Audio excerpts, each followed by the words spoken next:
سؤال جايلي على جروب أسئلة تربوية باي ريموندا رؤوف، بيقول إن في عندها بنتها 3 سنين وبنتها عايزة تجيب حيوان زي قرايبها، كلب أو قطة، بس الأم مش عايزة وجود حيوان في البيت لأنه هيبهدل الدنيا.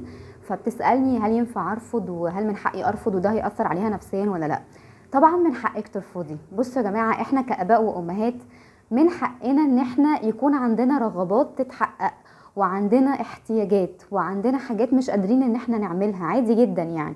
زي ما في حاجات كنا عايزينها وما حصلتش واحنا صغيرين، احنا هنفهمها الموقف زي ما هو، بس هنعمل اقرار للمشاعر. نرجع للفيديوهات اللي موجودة على الشانل عندي ونفهم يعني ايه اقرار المشاعر.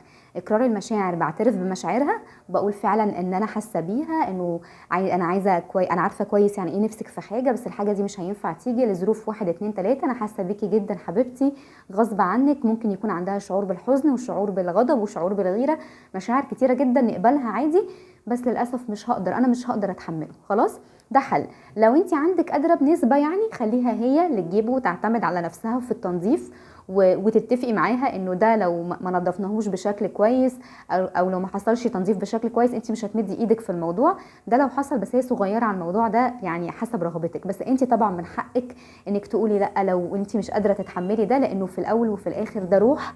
لو احنا مش هنقدر نتحمل مسؤوليته، بلاش منه خالص، بلاش منه خالص، مفيش مشكله وما تقلقيش.